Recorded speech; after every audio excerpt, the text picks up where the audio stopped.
Pe- Peace to Kaya. Thank you.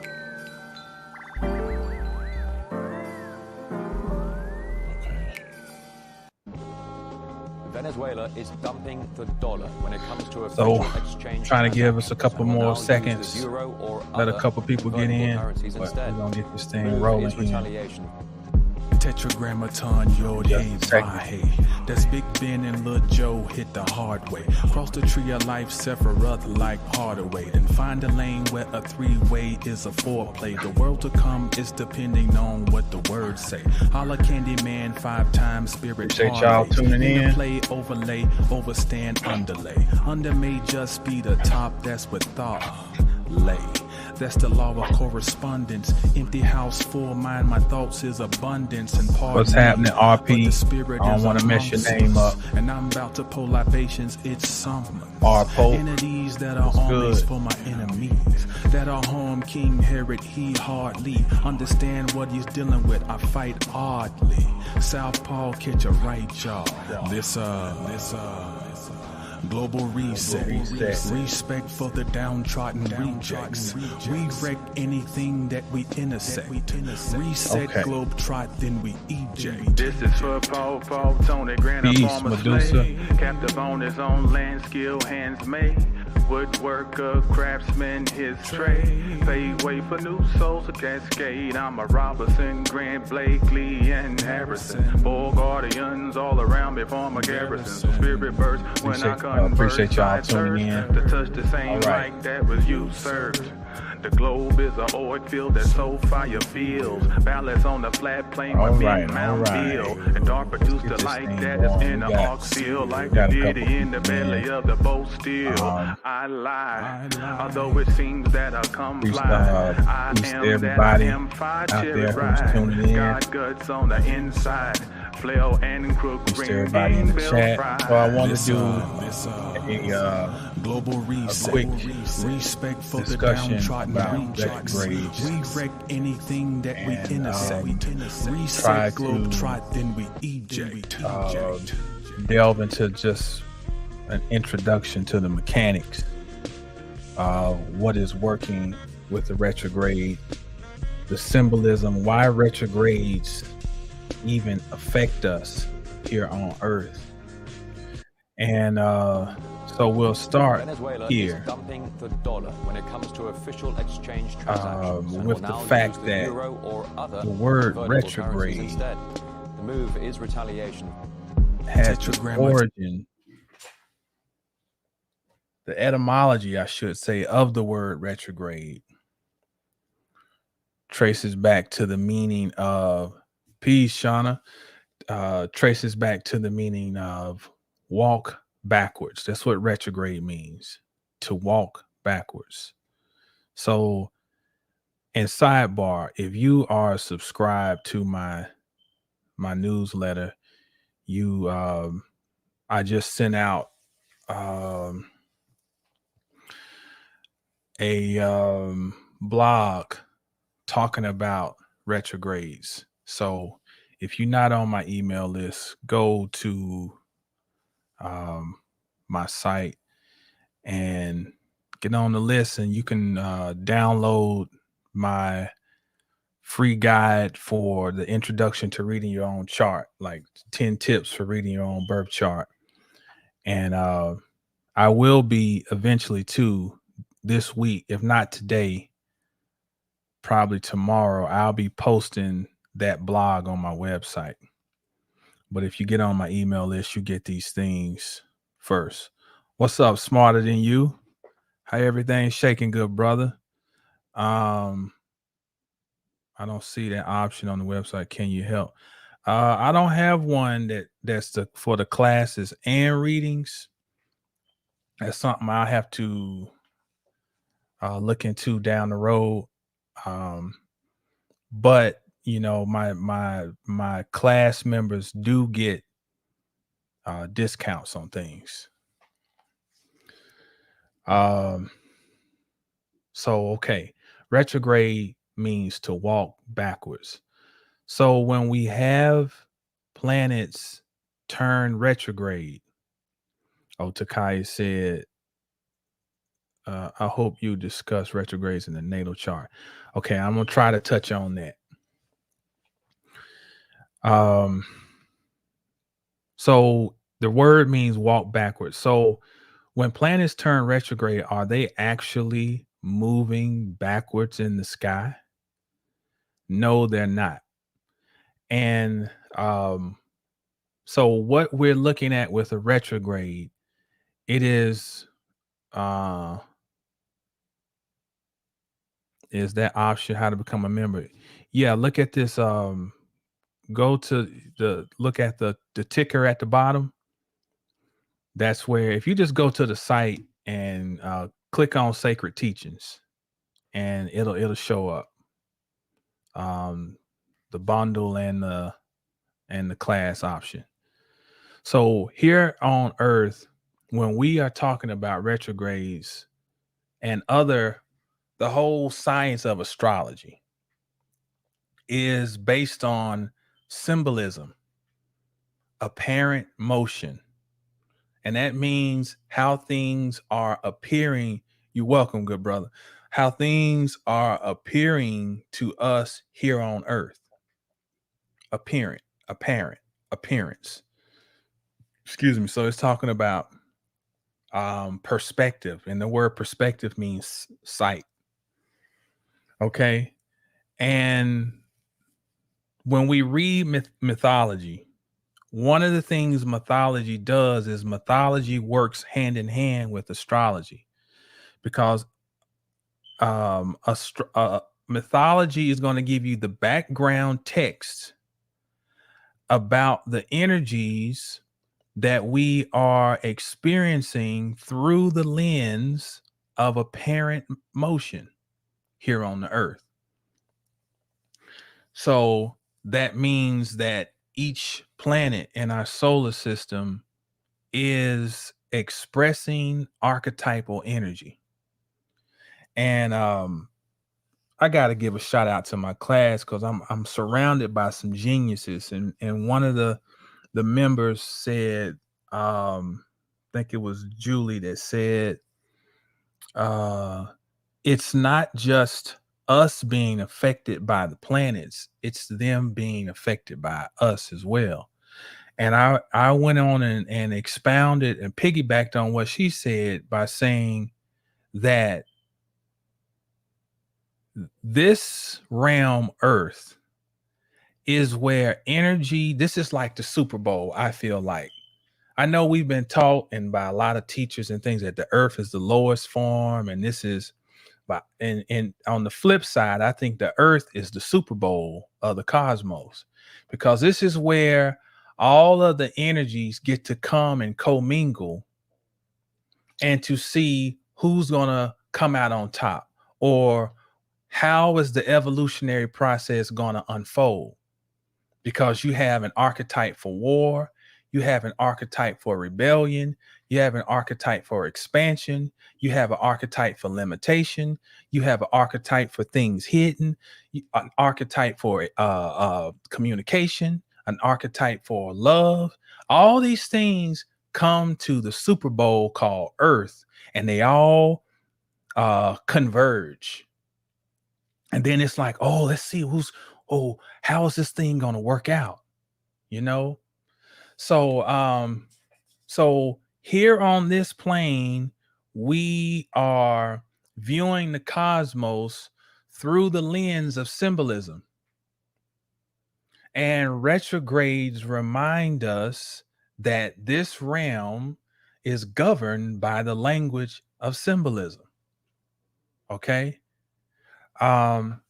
Because if the planets are not actually moving backwards, why is it that we feel definite impact of retrograde motion? Because how you perceive things has a great effect on what you experience. And the perception of the energy, the perception of Mars, the perception of Venus, the perception of Pluto is going to have an impact, which perception which is Gemini in the chart. Perspective is Sagittarius. That axis of Gemini and Sagittarius is about sight. Okay. So we're still talking about sight. So how we view things, which shapes our perspective, is tied in with the energy of retrograde, because retrograde is based on three basic things. If I want to try to reduce it, it is, or three players: the earth, the sun, and the planet that is retrograde. Okay. The sun does what? It focalizes energy. It is the primary source of light. It is the namesake of our system, solar system. Okay. Now, if you buy into the idea of the sun being the centerpiece of this universe, this particular universe, and that its magnetic field holds all these planets in reverence to it as they move around it, then the sun obviously is the focal point. Okay. Well, when we are looking at a retrograde, we are looking at the planet that is so-called retrograde relative to its movement around the sun. And we are looking at its movement around the sun from what? Our perspective here on Earth. So we perceive the situation based on, in a certain way, based on the perspective, two sight words. We perceive based on the perspective that we have here on Earth. And so it involves the sun, the retrograde planet, and us on Earth. The sun in astrology represents our sense of self. It represents the focalizing of energy, as in what we shine out into the world. Your sun sign is how all these energies converge and you shine them out. Okay. The sun is also the reflection of what is deep inside. Okay. The sun is not just the ego, as in something shallow. The sun is the ego, which is showing the light of what is deep within in the heart, i.e., the soul. So the sun cannot be relegated to some trifle position. The sun is the center. That's why the sun is the center of the tree of life on the front side of the Kabbalistic tree, Tiferet, because it is receiving and giving. It is the center. It's the heart of the tree. Okay. The sun is also our creativity. The sun is creation itself. The sun is vitality. The sun is consciousness. Keyword, consciousness. So as we are observing planetary motion relative to the sun, what is happening during a retrograde is the energies of the retrograde planets are being transmitted through the sun, which represents our consciousness. That's the metaphysical representation of a retrograde. Whatever planet is retrograde, it brings its energy into our consciousness. Okay. So I want to, with that as the introduction, I want to kind of try and show I got these. I got this off. I love visual aids. I got this off of Amazon. And so this represents the sun. Let me move over here. This represents the sun. This represents the earth. Okay. Obviously. All right. Let's turn a little light on. I like the little, there's a little light. And it's making no difference, but it's all right. Okay. Now this planet is Mercury right here, which currently is retrograde. I want to show what's happening in the sky when we have Mercury retrograde. So first, these two planets they are considered inferior planets. This is Mercury. This is Venus. They are inferior because their orbit is inside of the Earth's orbit. That's why Earth, third rock from the sun, all that. Okay. So these planets are called the superior. This is Mars. This is Jupiter, Saturn, Uranus, and Neptune. And, of course, they've decided that they're not going to include Pluto as part of the planets, but we know it should be Pluto as well. So we're starting with the inferior planet of Mercury. So when we have retrograde, what has happened is Mercury, when it gets here, has gotten to its maximum eastern elongation. That means Mercury is 28 degrees away from the sun. Mercury can never be any more than 28 degrees from the sun. So when Mercury gets to maximum elongation, now imagine behind all this stuff, you got this backdrop called the zodiac belt, the zodiacal belt. And it is what we are basing astrological signs on. So we're looking, and at this point in the zodiacal belt, it appears that Mercury is ahead of the sun. So imagine the sun is it's now in Virgo, but back when retrograde started, the sun was in Leo relative to this belt that's like light years away that we use for a reference point. And Mercury is in Virgo. It's ahead of the sun, 28 degrees, which is as far as it can go. That's how you know it's got to now move retrograde. And what's happening is Mercury is making its orbit around the sun. Okay. After it gets to maximum elongation, it now is moving retrograde because it appears that the sun is still going this way in the zodiacal belt, and Mercury appears to be going backwards, but it's not. It's just moving in this natural elliptic shape around the sun. But relative to the zodiacal belt, it's moving backwards in the degrees. Okay. Then here on Earth, we're seeing it like it's passing us. Okay. Then when it gets to maximum elongation, western elongation, well, let me backtrack. Before it gets to maximum elongation, it starts moving direct when it gets to this side. Okay. Now it is almost as far behind the sun as it can be in zodiacal longitude. Remember, longitude lines run like this. Okay. And so that's how the degrees are based. Okay. Now, after it turns direct, it then gets to maximum western elongation. So back here we have this is Epimetheus, when Mercury is back here, when it's about to turn retrograde. Epimetheus means hindsight. That's a clue, because the retrograde phase is giving us hindsight because we're looking back over things. Okay.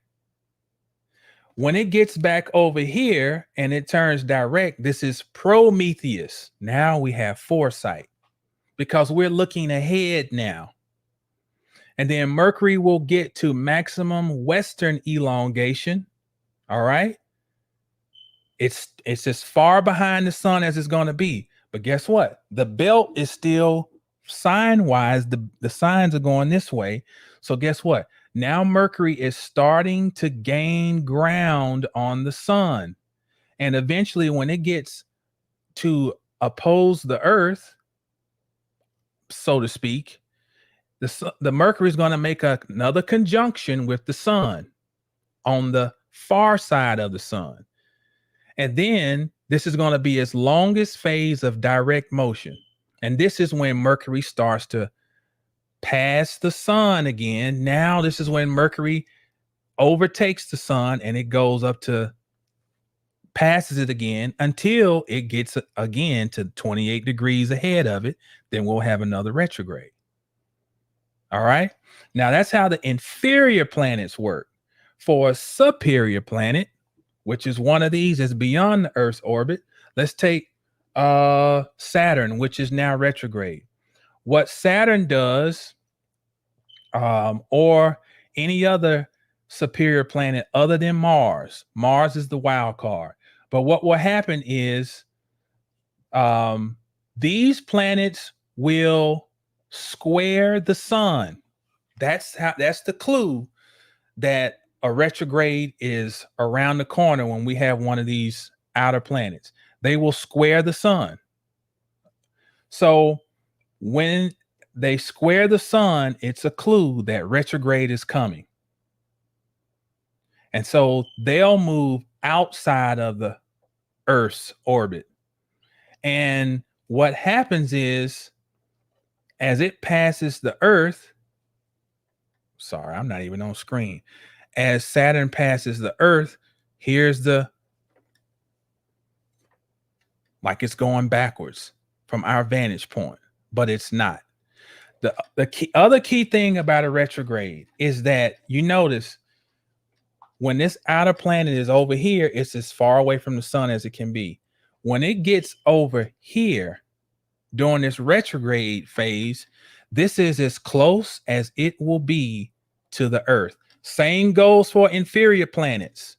When they're in their retrograde phase, anytime a planet is retrograde, it is as close to the Earth as it will be.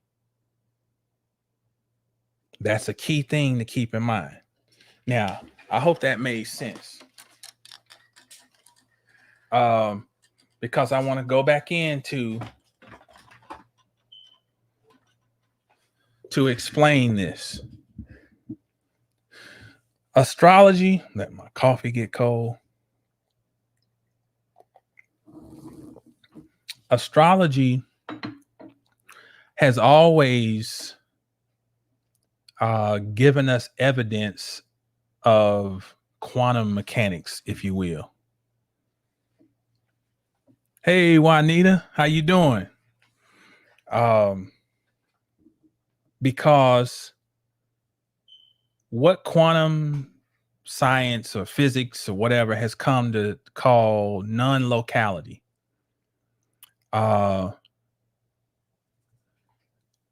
Hey Tony, okay, we'll get to that. Let me get the foundation, and I'll come back to those questions. Non-locality says that two objects can have impact on each other at distances where they should not have impact. Okay. Shalom, Wasim. I'm good, Juanita. Thank you. Okay, so that's why planets that are light years away or billions of miles away can have an impact on us here on Earth, because of what has been coined now as non-locality. And but here's the deal. If you do energy healing, you can send healing across the infinite terrain. All right. Even me as an astrologer, most of my readings are done over Zoom. All right. But while it is proficient, it increases the energetic exchange if I'm actually in the same room talking to somebody.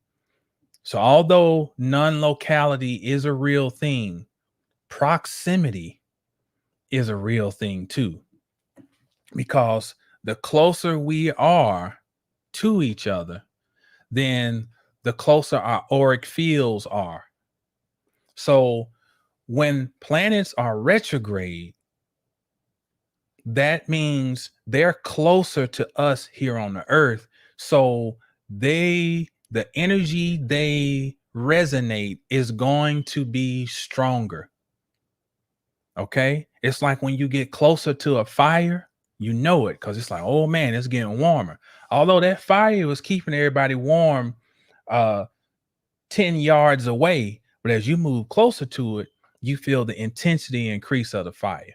That's the retrograde. All right. So let's get into what it means then for planets retrograde. I must first start with the reason I did this video is because somebody left a comment a while back and asked, can you talk about Saturn retrograde in the chart? And I said I would. So I want to start with that. And I got Saturn retrograde in my chart. So with any planet that is retrograde, here's the basic way to see it. The energy that is naturally associated with that planet is going to intensify, and it will remember the sun, the earth, and the retrograde planet. The sun brings things to our consciousness relative to the retrograde planet here on earth.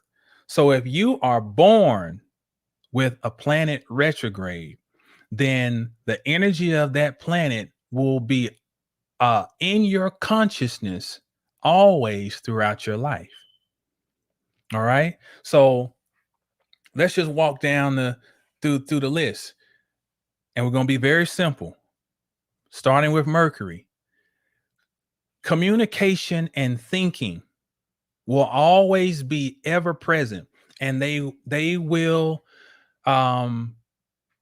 they might pose difficulty, meaning you might have a problem being misunderstood, Mercury retrograde. You might have hesitation in speaking sometimes with Mercury retrograde. And this is just one facet, because we're not looking at what sign Mercury may be in and whether Mercury is debilitated or not, would just exponentially increase the challenge. But Mercury retrograde, or any planet retrograde, is almost similar to it being being debilitated. Okay. So there might be some issue with that. It might be an issue with you listening. Like the institution of communication, there might be challenges, and those challenges are bringing the institution of communication, commerce, commute, all these C words, the com words, they are brought into your consciousness for you to look at, which is, we see the retrograde everybody's most familiar with is Mercury retrograde. So what do we typically see issues with? Commuting. A lot of accidents on your way to work, commute home, because Mercury is short distance travel. We might see issues with literal communication. You didn't take your time to go over that email before you send it, and you send it off, and like, damn, all types of mistakes, rushing. And then something that you were trying to convey was misunderstood. And now this leads to blah, blah, blah. Contracts, Mercury. Signing contracts on the Mercury retrograde and not being thorough in having the details. Mercury details, Mercury Gemini details. All right. So it brings to our consciousness the need to be more cognizant of the energy relative to the retrograde planet. If you got Venus retrograde in your chart, the institution of love could be a challenge. How you share love, how you receive love, your philosophy around love, your value system. It could be your self-worth, could be something that's really being brought into your consciousness for you to figure out. Now, mind you, again, we're not taking into account aspects that are being formed to the planet and the dignity or debility of the planet. Okay. We're just talking about from the standpoint of it being retrograde. Remember, retrograde means to walk back. So you're having an opportunity to fix things. And we could argue that retrogrades in our natal chart can be things that we're walking back over from a past life or past lives that you bring into this life when it's a natal retrograde that you're putting in order. Mars retrograde, it could be issues around courage. It can be the issue around the wrong use of force. It can be issues around desire. And that's Venus too. Venus and Mars desire. Sidebar. The ancients, we see texts of the ancients weighing, not weighing the heart, but observing and examining the liver. Why? Because the liver is the seat of the desire body, and the liver is associated with Mars and Venus, you know, because they're dealing with filtering. Venus is a lot to do with filtering. So Venus with the kidneys and liver, but also Mars, desire, which is Venus too, desire. So were you able to tame the animal nature? So Mars retrograde may be an opportunity to bring your animal nature into balance in this incarnation.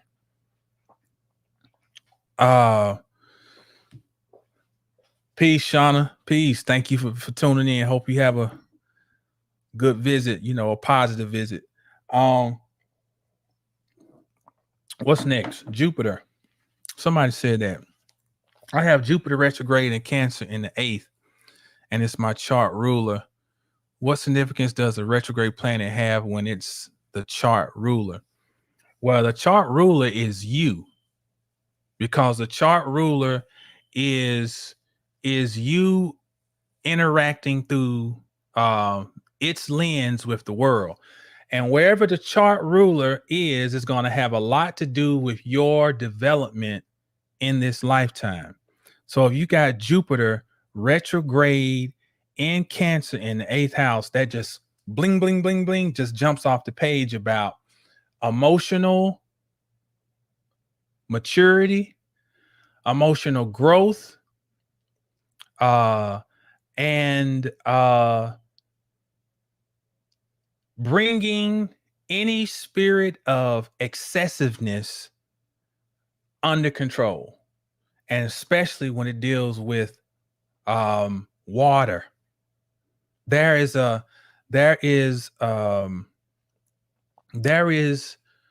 excess of water with Jupiter in Cancer, and Jupiter is exalted in Cancer. So it's in a favorable position, but it's retrograde. So it might be you being able to process things that deal with one-on-one emotion. I mean, not one-on-one emotion, one-on-one relationship. The 8th house.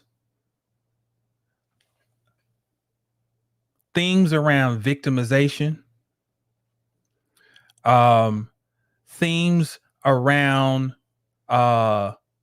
control, as in control and protection of your own energy, and are not allowing yourself to be victimized, I think is a key thing with Jupiter in your 8th. And retrograde is you are finding the mercy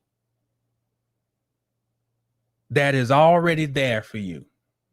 Jupiter is a planet, and in Kabbalah, it sits at the helm of the pillar of mercy. Not at the helm, but it's the next down, because that's Hokmah, and then under that is Hokmah, Banah. What's Jupiter? Hesed. Hesed, mercy. So Jupiter retrograde not being overtaken by your emotions, which can place you in a position to be harmed or victimized. Learning to tame excess, dealing with the karma of excessiveness. Eighth house is a karmic house. What's next? Saturn retrograde. Time. Time may always be an element with Saturn retrograde. Not feeling like you're on time, feeling like you're behind, everybody else is ahead of you, feeling like you gotta wait. Patience may be an issue with Saturn retrograde. Feeling limited. And remember, all these things are coming into your consciousness.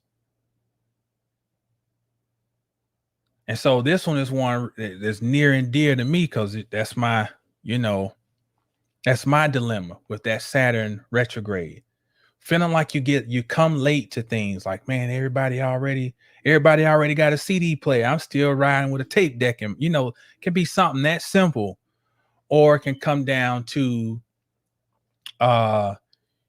you feeling like you are isolated, and that there's a limitation to your light shining, let's see. I have Chiron. Let's see what's next. Uranus. Uranus is topical because Uranus is what's about to turn retrograde in early September. I think whenever you have Saturn or Uranus retrograde, you have to look at both because of their relationship in the mythology. I think with Jupiter too. I think with Jupiter retrograde, you got to consider Saturn with Jupiter retrograde. Saturn's because Saturn tried to kill his son Jupiter. And so I'm going back to Jupiter. With Jupiter retrograde, it could be learning to come into balance with the fear of being limited by Saturn. Because it's crazy. In the story, it seems like Saturn's evil. He's terrible. Saturn tried to kill his son Jupiter. He castrates his daddy Uranus. And it's a trick that to the mind is immediately supposed to show up like Saturn's the bad guy. But Saturn places limits. Okay. So Jupiter, which is excess, which expands things, one of the fears may be of being limited, but maybe there needs to be a limiting on Jupiter's expansion. Conversely, Uranus is rebellious. Uranus is about freedom. But if there is freedom without some type of containment and measured approach, then we have utter chaos and anarchy. So if Uranus retrograde, we're dealing with trying to figure out healthy expression of detachment. How do I detach in a healthy manner while maintaining my humanity? At the same time, how do I detach so that I can be an observer of how I operate in humanity so that I can not just be an automaton? And both of those, Jupiter and Uranus, they have a common foe, so to speak, which is Saturn. Jupiter wants to expand. Uranus wants to break free. And the common denominator, they're reacting to Saturn, limitation. And if we don't have Saturn, we don't have any structure. We don't have bones. We don't have skin. We're just a gelatinous mess. So I think those three, their retrogrades, all have to kind of be considered relative to each other. Neptune retrograde. What's reality? What is reality? Is reality even real?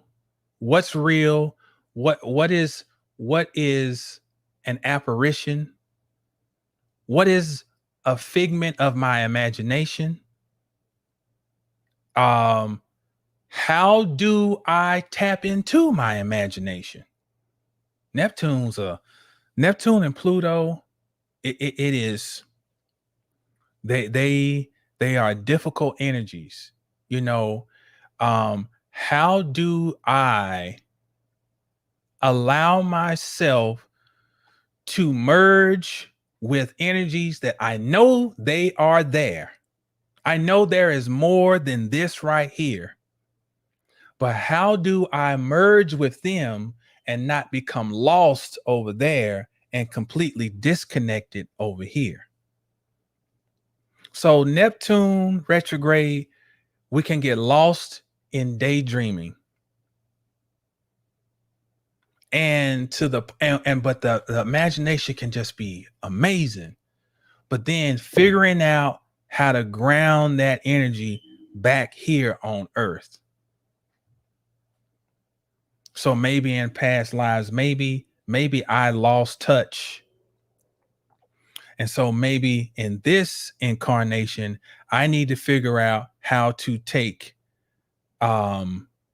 manifestation is a very key thing with Neptune retrograde, because I need to figure out how to take that shit from out there and I need to make it manifest here. Pluto retrograde.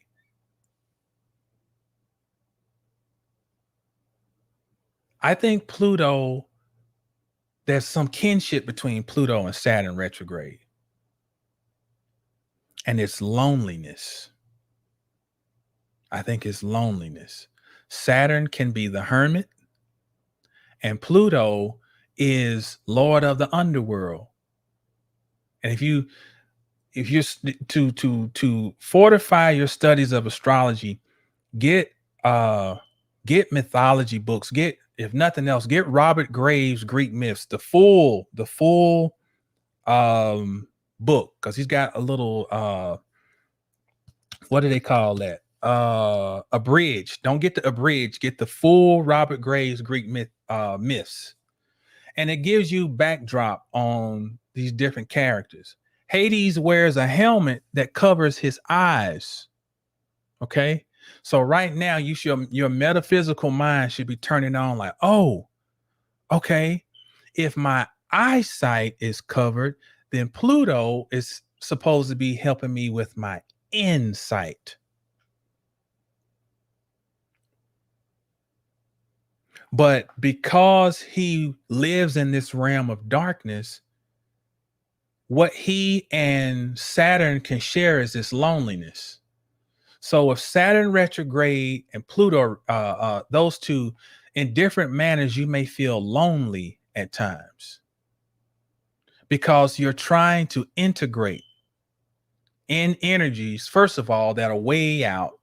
You're trying to integrate these into this realm. And so Pluto can be that one, loneliness, and it can be a need to uncover things that are in your subconscious mind and to integrate them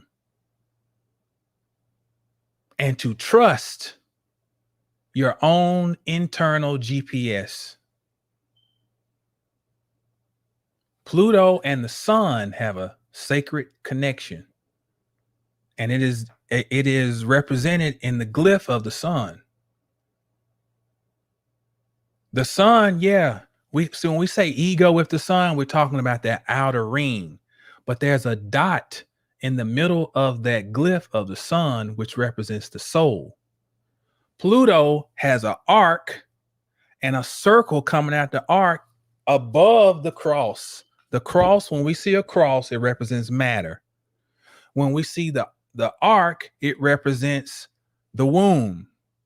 When we see the circle, it represents spirit or the soul. I'm using that word and using those interchangeably for these purposes. So Pluto works above the desires of the physical world, the 3D, to give birth to the soul, which means it had to take it through a death in order to resurrect it. So that circle coming out the top of Pluto coincides with that dot in the middle of the sun. So Pluto retrograde is, remember, walking back into past lives to resurrect, if we want to use this term, the little baby Christ within you.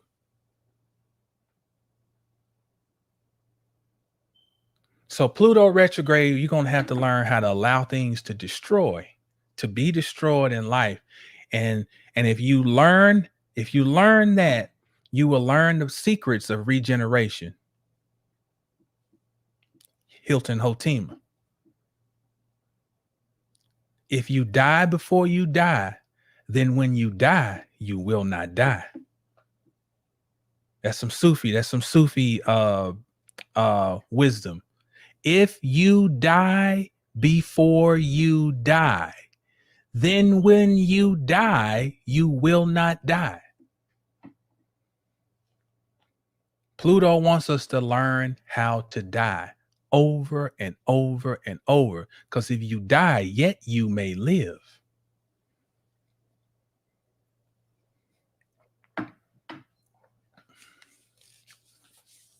Retrograde planets, especially the outer retrograde planets, are dealing with heavy soul contracts. Like you came to get some shit done with those retrograde outer planets. They are hard. They are demanding. They will cause chaos in your life. But as you observe your life, then those planets, they can offer you a gift, and that gift is wisdom. It is wisdom. It is wisdom. It is wisdom.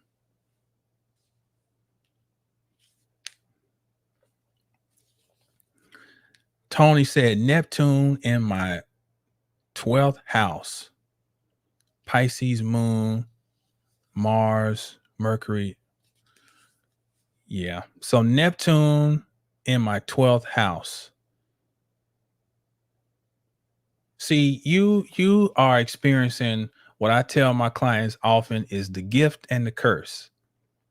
See, that's the gift and the curse in the 12th house, because you are open to the realms, plural, which is a gift, but you are open to the realms, plural, which is a curse.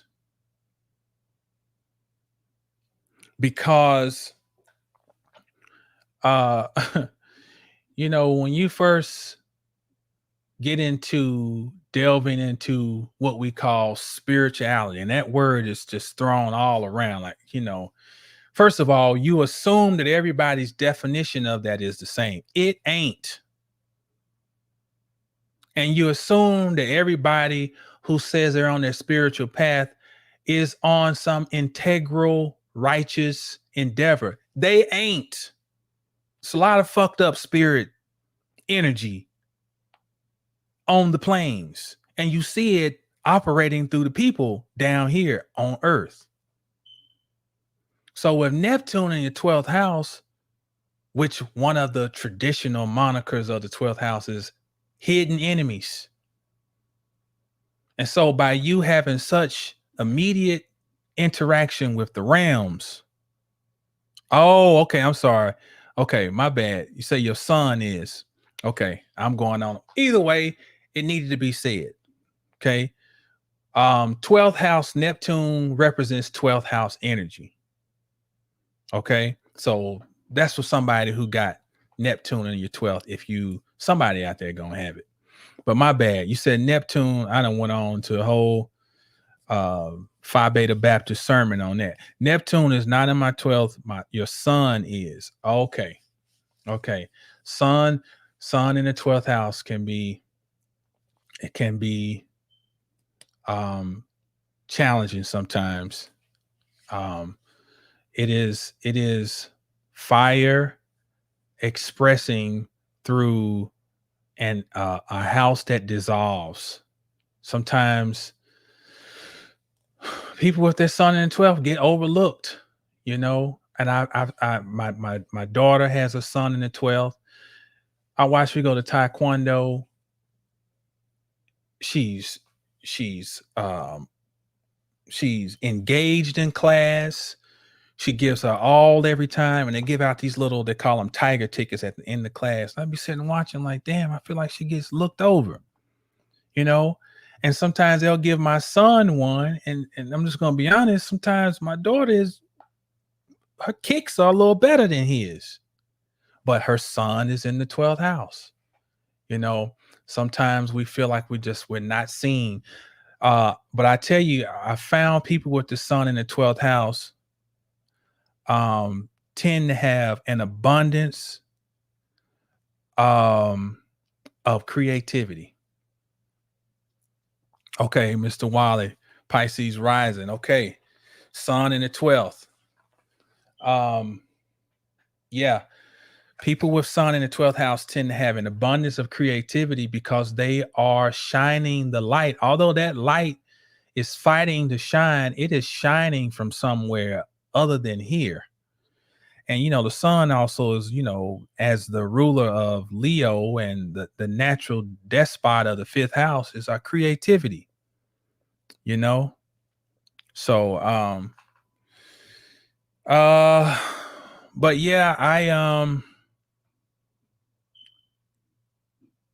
I wouldn't, you know, what else do I need to? I think I covered what I wanted to cover.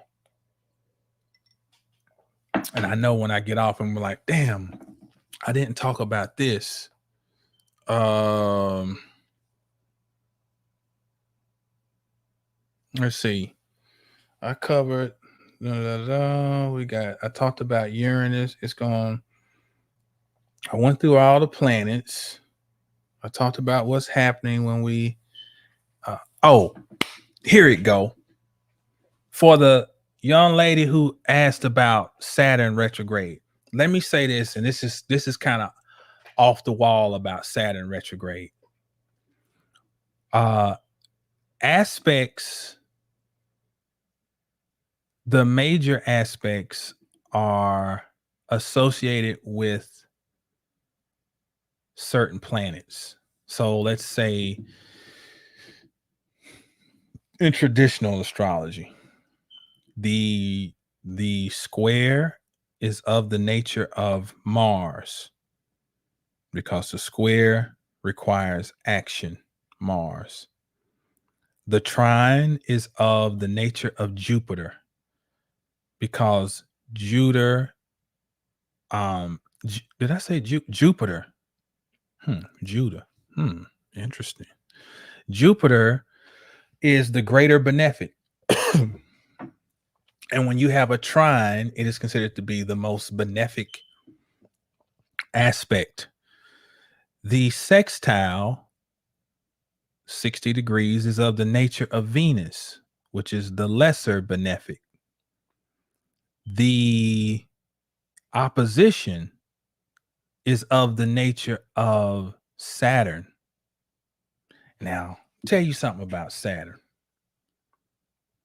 With Saturn governing the opposition, which denotes tension, Saturn secretly has a hand in the institution of relationship.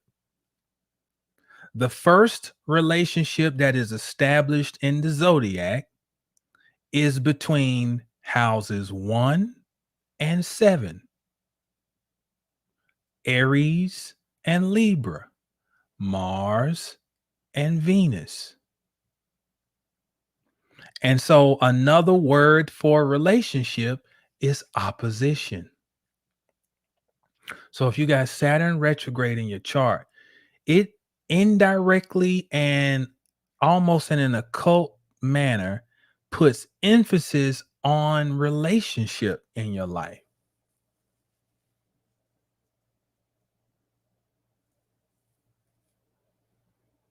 And you're going back over that.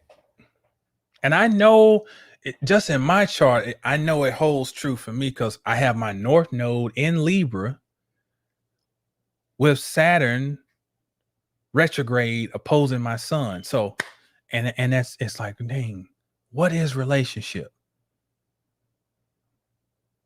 How is it supposed to flow? That was one of the things I came in because Saturn dictates the aspect that relationship forms, the opposition. Saturn retrograde too is also dealing with the idea of relationship, is about seeing both sides of things. This realm we live in, I always tell people one of the key books you want to have is the Kabbalion, because the Kabbalion basically takes the concept of duality and breaks it down into 7 different expressions of duality. And so duality, which means polarity, which also means opposition, we're dealing with 7 facets of Saturn, and Saturn, the 7th planet.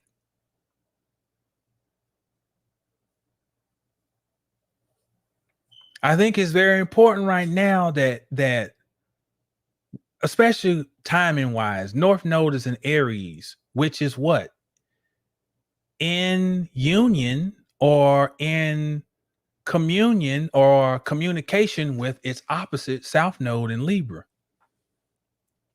We're trying to understand what I am right now, because what I am has a lot to do with how I show up in relationship. And if Saturn governs the aspect of relationship because it governs the opposition, from a traditional lens, Saturn is the last planet. It's the 7th planet. It is the last of the transpersonal. As in, it's the gate of the gods. It determines, do we go out here to the beyond or do we stay here? There's something about understanding what your personal philosophy is around relationship. This has nothing to do with saying if you don't have a relationship, something's wrong with you, da da da da. But down here in this realm where we're bipedal, everything is relationship. We walk in a relationship. One arm goes up, one goes back. Opposite leg goes forward, other one back. Everything's relationship. Left nostril, right nostril, left eye, right eye, left ear, right. Everything's it's polarities. And delving into what that means for you, regardless of your status, what does it mean for you? I think that's something that is of great significance down here in this realm. Lucretia says, does a transit retrograde have more pull than a natal? No, because a transit is temporary. The natal is part of your contract. Good question though. Your natal retrogrades are personal to you, and that's talking about something you're working through here in this incarnation. The transiting retrogrades can be triggers. Now that you mentioned that, it makes me think of something else I wanted to say. when you have planets retrograde in your chart, it typically you're not affected as strongly when that planet is retrograde transiting. So, I was born with Saturn retrograde. So I don't feel Saturn retrogrades as strongly. I feel Mercury retrograde, you know, because I have it direct in my natal chart. So I know I got to slow down, you know, doing Mercury retrograde. I sent out this last email, my last blog. I had to go over this thing 1,000 times, proofread it, send a copy to me, proofread it again, send me another one, edit something, because when it's Mercury retrograde, you slow down, you know. But yeah, you will feel it more intensely if that planet is directing your chart. You will feel it more intensely if it's not. Oh, this is the other thing I wanted to say. I'm glad I remembered. Look, all y'all putting in here, all this shit y'all got retrograde, be thankful for it. Be thankful for having retrograde planets in your chart. The more, the merrier. Because you know why? I got file cases full of people's charts, right? So it gives me data. Yo, when I work with people who have everything direct, it makes it harder for them to adapt to the changes of life.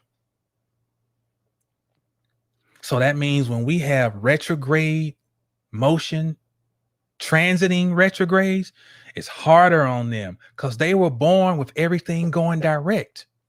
These are people, like, hey, let's go. And then when things are out of whack, it can be harder for them to adjust because it's less familiar to them at a soul level because they didn't incarnate with anything retrograde. I got oppositions in my chart. I got grand cross. I got all types of fucked up shit in my chart. And what it does is it can make you a hell of a leader, because the oppositions help you see both sides of things. That's why I don't follow stuff. People try to convince me of shit. Man, I listen to shit and don't hear it.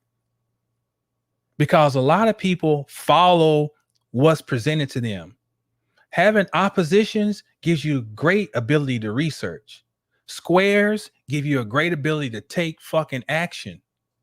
Not waiting on you. Okay, can make you impatient too. Retrogrades give you the ability to understand the challenges of that planet innately. Okay, so that when the transiting planet is retrograde, it's like, no, it ain't like everything's a cakewalk, but it's like, okay.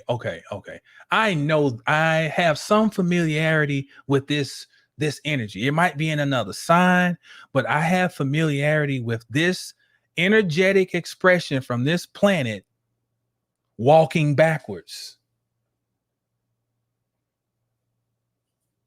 Okay, I think I covered everything. Now that I glad y'all asked, it triggered me. Great questions.